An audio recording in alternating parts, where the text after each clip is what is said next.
The rancher saved an Apache girl and lost everything but her heart. The rancher woke before sunrise, as he always did.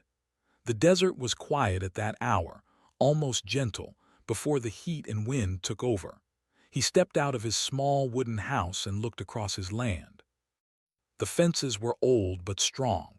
The cattle were calm. This land had been his life for many years, and every inch of it held memories of hard work, loss, and pride. He was a man of few words.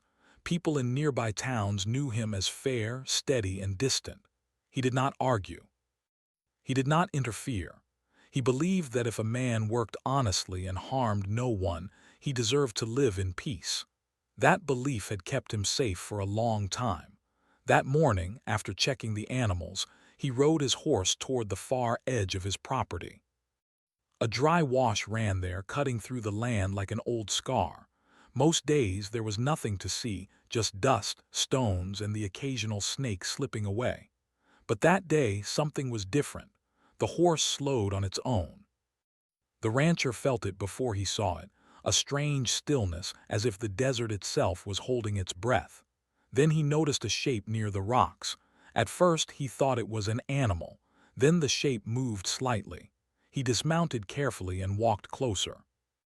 A young girl lay there, half hidden by shadow. Her clothes were torn and covered in dust. Her hair was tangled, her face pale and drawn. She looked far too young to be alone in a place like this. Her eyes fluttered open for a moment, filled with fear, then closed again. The rancher froze. He knew who she was the moment he saw her features and the small, worn symbols on her clothing. She was Apache, and that knowledge brought danger with it. Helping her would not be simple. The land was tense. Authorities were quick to punish anyone who crossed invisible lines. Ranchers were warned to stay out of conflicts that were not their concern. Everyone knew that getting involved meant trouble, loss of land, loss of work, loss of peace. The rancher looked around. No one was nearby. The desert stretched endlessly in all directions. He could ride away.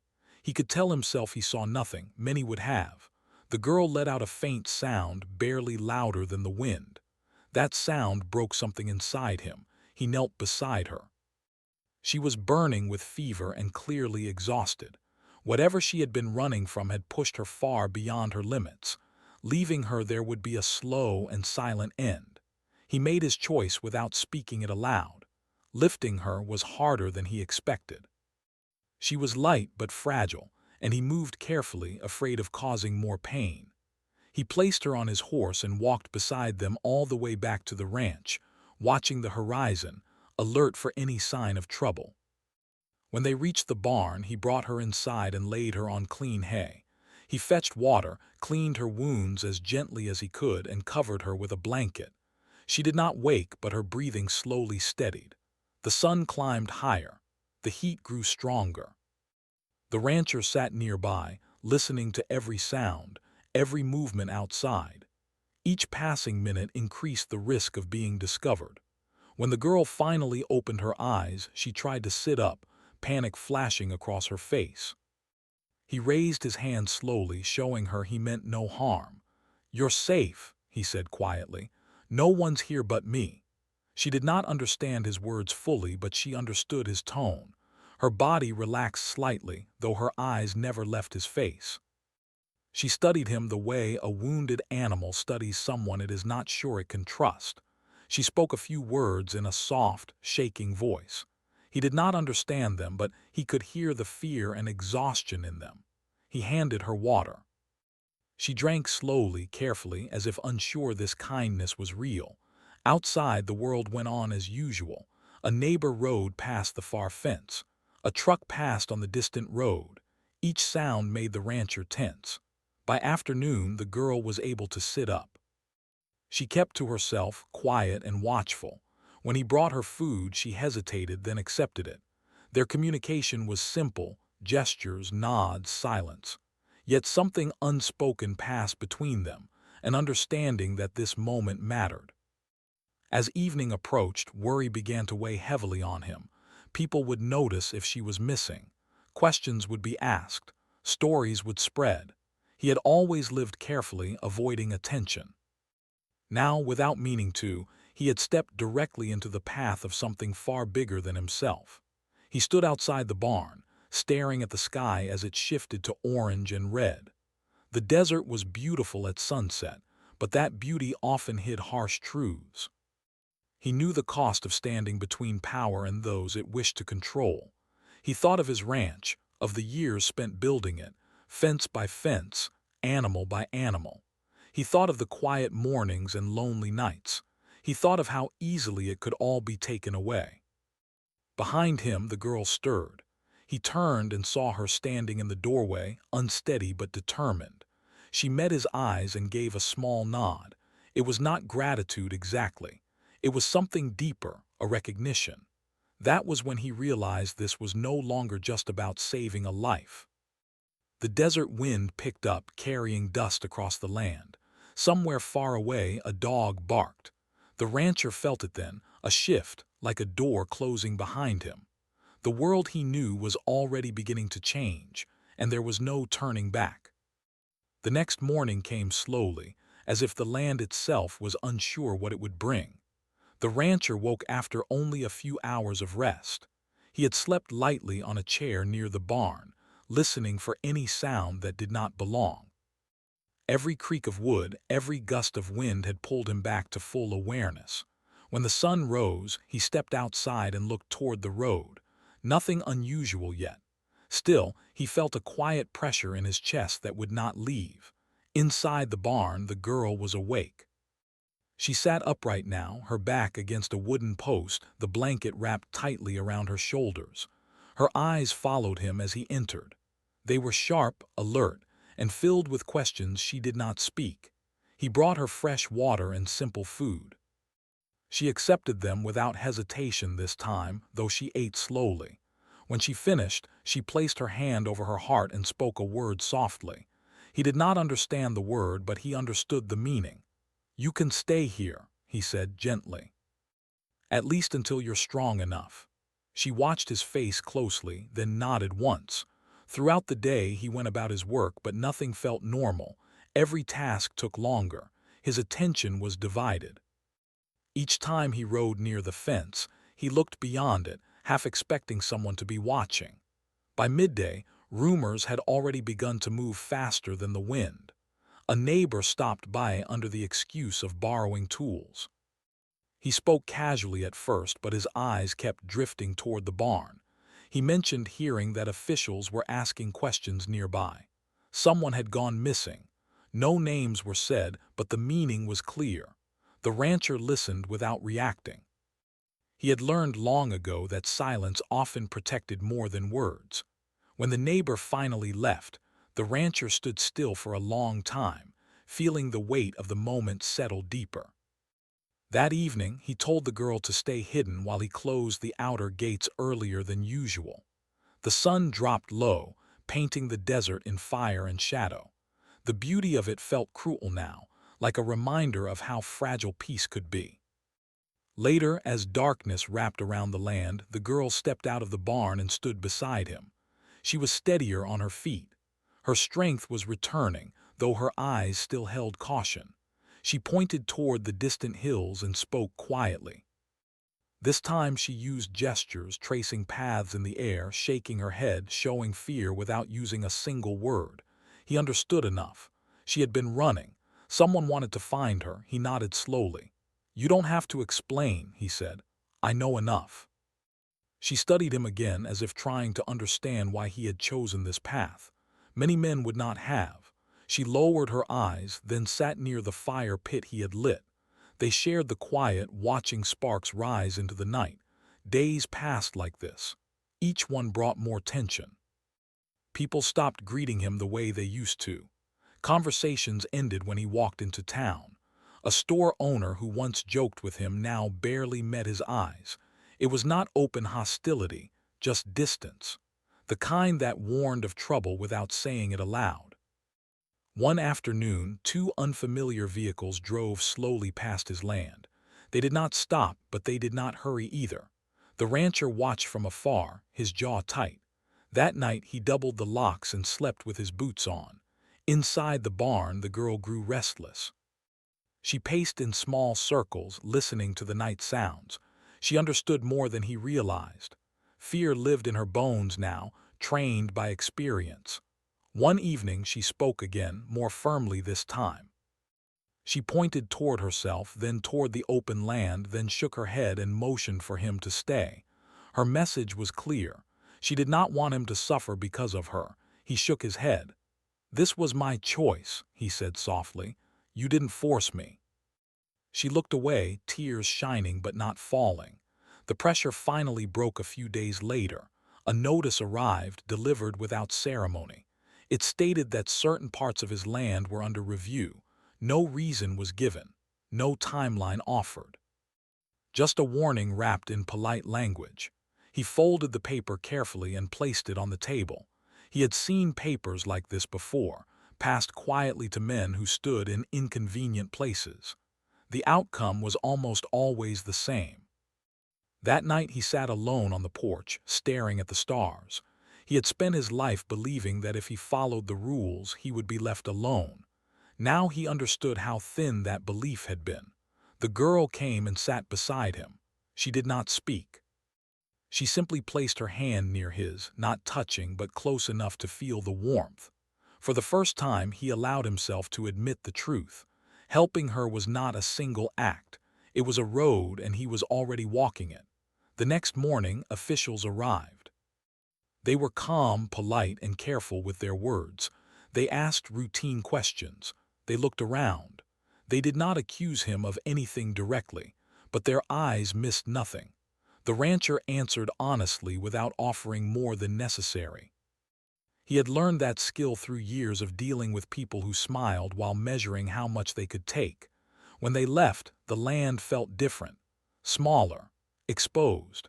That evening the girl stood before him, her posture straight despite her fear. She placed a small object in his hand, something personal, worn smooth by time, a symbol of trust. He closed his fingers around it, feeling its weight. "No matter what happens," he said, "you're not alone." She nodded, her expression serious. She understood now. The shelter he had given her was not just a roof. It was a stand. Outside, the wind carried distant sounds of engines and voices. The world was moving closer, step by step, and both of them knew the quiet days were ending. The change did not come all at once. It came slowly, like a shadow stretching longer each day. After the officials visited, nothing happened for a short while. That silence was worse than shouting. The rancher felt it every morning when he woke, every night when he lay down without real rest. He continued his work, but the land no longer felt like it belonged to him. Trucks passed more often on the road. Strangers stood at a distance, watching. Papers arrived with unclear words and firm tones. Each letter spoke of rules, reviews, and future decisions. None of them mentioned the girl, yet every one of them pointed toward her. In town, things grew colder. At the supply store, people spoke in lowered voices. When he entered, conversation stopped. A man he had known for years stepped aside as if afraid to be seen with him. The rancher understood. Fear spreads quietly and people protect what little they have. One afternoon, a man approached him outside the store. He was well-dressed and polite, his voice calm and smooth. "You're a good man," the stranger said. "You've worked hard. No one wants to see you lose what you've built." The rancher listened without replying. "There's a simple way to fix this," the man continued. "You step back, let things return to their proper place. You'll be left alone again." The message was clear: give up the girl, walk away. Pretend none of this ever happened. The rancher nodded once, neither agreeing nor refusing. When he returned home, the desert seemed louder than usual. The wind pressed against him like a question demanding an answer. In the barn, the girl sensed something was wrong. She had learned to read his silence. She followed him with her eyes, watching his movements slow, his shoulders grow heavier. That night he sat at the table with the letters spread before him. The words blurred together. He thought of his land, his animals, the life he had built with patience and sacrifice. He thought of how easy it would be to let go of one person to save everything else. The thought made his chest tighten. Behind him, a soft sound made him turn. The girl stood in the doorway. She had been listening. She had understood more than he realized. She walked forward slowly and looked at the papers. Then she looked at him. Her face was calm, but her eyes were full of resolve. She shook her head gently, then pointed toward the open door. She pointed to herself. She was telling him she would leave. "No," he said quickly, standing up. "That's not how this ends." She tried to speak, her voice trembling as she struggled for words he might understand. She placed her hand over his chest, then moved it away as if pulling something out. She was trying to show him the cost. He closed his eyes for a moment. When he opened them, his decision was clear. "I won't trade you for comfort," he said. "I won't buy peace with your safety." Tears slipped down her face then, silent and heavy. She bowed her head, not in defeat but in respect. She understood now that his choice was final. The consequences followed quickly. Officials returned, this time with firm expressions and little patience. They spoke of violations, delays, and concerns. His cattle were inspected again and again. Some were taken away for reasons that made little sense. Contracts were canceled without explanation. Buyers stopped calling. The rancher watched his life unravel piece by piece, not with anger but with a deep, steady ache. Neighbors stopped coming by entirely. Even the road seemed emptier now, as if the world had quietly decided to look away. One evening, as the sun fell behind the hills, the girl packed what little she had. She moved carefully, determined, her face set with purpose. She planned to leave while he slept. But he was awake. He found her near the edge of the property, her small bundle in her hands. "You don't have to go," he said. "I do," she replied softly, using the words she had learned. "They hurt you," he shook his head. "They can take land, they can take work, they don't get to take who I am." She stared at him, torn between relief and fear. Finally, she lowered her bundle. Days later, the final notice arrived. The ranch was no longer his. There was no dramatic moment, no shouting, just a paper placed in his hands and a deadline quietly spoken. He walked the land one last time, touching the fences, the barn, the house where he had lived alone for so long. The girl walked beside him, her head high despite the loss. She did not apologize again. She knew words could not cover what he had given up. When they left, they took only what they could carry. The rest stayed behind, claimed by a system that never saw them as more than obstacles. They traveled slowly, moving from place to place. Sometimes they found kindness. Sometimes they found closed doors. Life was harder now, uncertain and rough, but they faced it together. At night, they sat near small fires and shared simple meals. They spoke more now, teaching each other words, learning stories through gestures and broken sentences. Trust grew deeper with every hardship. The rancher sometimes dreamed of his old life, the wide land, the quiet mornings. He woke with loss heavy in his chest. But then he would see her sitting nearby, strong and alive, and the pain would soften. One night as the stars filled the sky, she spoke clearly for the first time. "You chose me," she said. He nodded. "I did." She smiled then, a small, steady smile. Not joy, not relief, but something lasting. In losing everything he owned, he had gained something no paper could take. And the road ahead, though difficult, was no longer empty. Life after leaving the ranch was nothing like before. Each day began with uncertainty. The rancher no longer woke to familiar land or routine sounds. Instead, he woke wherever night had found them, sometimes under open sky, sometimes in a small rented room, sometimes beside a road where the ground was hard and cold. At first, he felt the loss deeply. The ranch had been more than work. It had been proof of who he was. Now that proof was gone and he had to learn how to live without it. The girl stayed close to him. She moved with quiet strength, always watching, always alert. She had survived fear before, and it showed in the way she noticed everything. She trusted him, but she trusted the world very little. They traveled carefully, never staying too long in one place. He took small jobs when he could, fixing fences, caring for animals, repairing broken tools. Some people were kind, others were distant. A few asked questions he did not answer. Money was always short. Some nights they ate little. Other nights they shared a warm meal offered by someone who saw their struggle and chose kindness anyway. In those moments, the rancher was reminded that the world was not only made of loss. There were still good hands reaching out, even if quietly. The girl began to change. Strength returned fully to her body. Her posture grew confident. Her eyes, once filled only with fear, now held focus and purpose. She learned new words every day. He learned her language too, slowly, carefully, respecting each sound. Their bond grew without force or expectation. It was built in shared silence, in long walks, in small acts of care. She would mend his worn clothing. He would ensure she always ate first when food was scarce. They watched over each other in ways that did not need to be spoken. Still, the weight of what he had lost never fully left him. Some nights he sat awake, staring into darkness, wondering if he had done the right thing. Those thoughts never lasted long.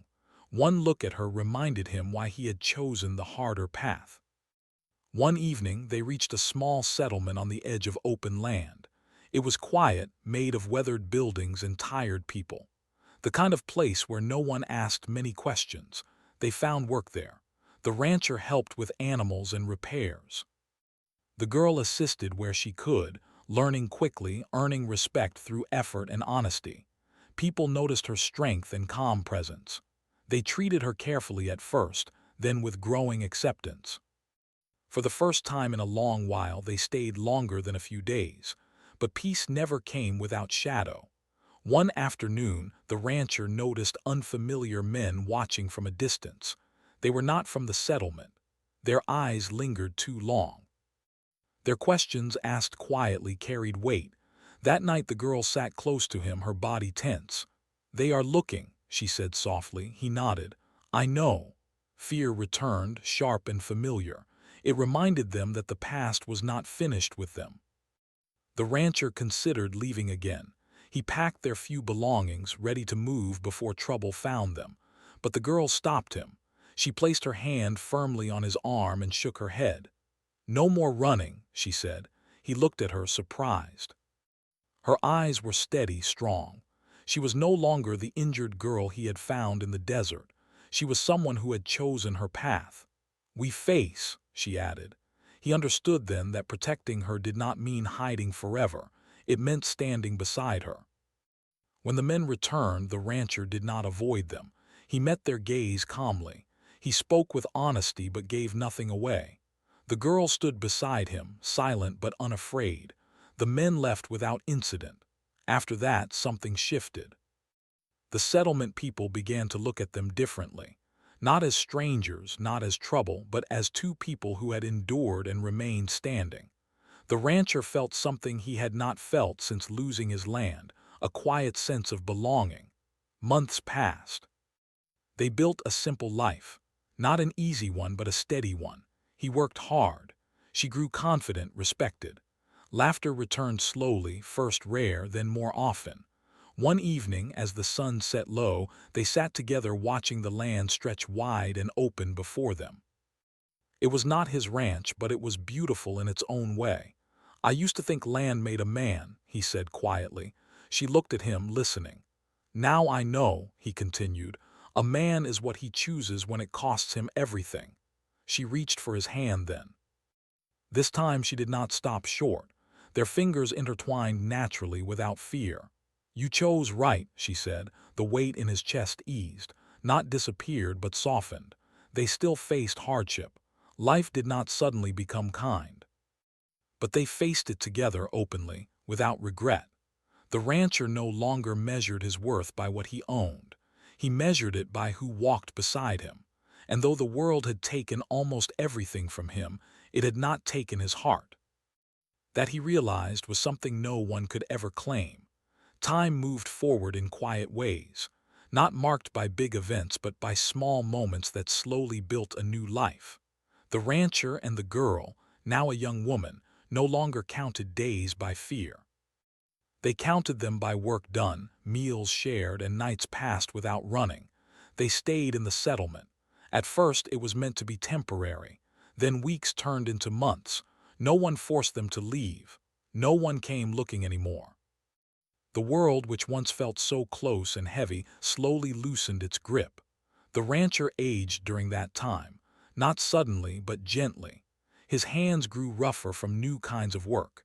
His back ached more often, yet his eyes were calmer than they had ever been. The sharp edge of loss had softened into acceptance. He no longer dreamed of his old ranch every night. When he did remember it, the pain was quieter. It felt like remembering a long journey rather than something stolen. The woman grew into herself. She carried her past with dignity, not bitterness. She spoke clearly now, her words steady and thoughtful. People listened when she spoke. They respected her strength, her honesty, and her refusal to be small. She chose her own path. Their bond did not rush into anything loud or dramatic. It deepened naturally, like roots growing underground. They depended on each other, not out of need alone, but out of trust. On cold mornings, he lit the fire before she woke. On long days, she reminded him to rest. They shared work, silence, laughter, and worry. Nothing was owned between them, yet everything was shared. One evening, an old man in the settlement said quietly, "You two walk like people who survived a storm." The rancher thought about that for a long time. Years passed. The rancher's hair turned gray. His step slowed, but his spirit remained steady. He taught younger workers what he knew about animals, patience, and fairness. He never spoke much about his past, but when he did, he spoke without anger. The woman built her own place in the community. She helped others who arrived frightened and lost. She understood that feeling deeply. She offered calm words and steady presence. People trusted her. One day she asked him a simple question: "Do you regret it?" He knew exactly what she meant. He looked around at their modest home, at the land that was not owned but cared for, at the quiet life built from nothing. "No," he said, "I lost things, but I did not lose myself." She smiled then. Not the careful smile of someone afraid to hope, but the calm smile of someone who knew where she stood. Later that year, the rancher became ill. It was not sudden, just the slow weight of time and hard years. He tried to hide it at first, but she noticed everything. She cared for him the way he once cared for her, with patience, with gentleness, with quiet strength. During long evenings they talked about everything and nothing, about the land, about the road behind them, about the choices that had shaped their lives. One night, as stars filled the sky, he spoke softly. "If I had walked away that day," he said, "I would still have land, but I would not have peace." She held his hand firmly. "You saved more than me," she replied. "You saved who you were meant to be." When his time came, it was peaceful. He left this world without fear, knowing he had lived honestly, knowing he had chosen compassion when it mattered most. The settlement mourned him quietly. He was remembered as a good man, a fair man. A man who stood when it was easier to step aside. The woman remained. She carried his memory forward, not as grief alone, but as strength. She lived fully. She helped others. She told the story when it mattered, not as a tale of loss, but as a lesson. That one choice made in the desert long ago had shaped many lives. And though the rancher lost everything the world said was important, he left behind something greater, a heart that had been given freely, and a life that meant something.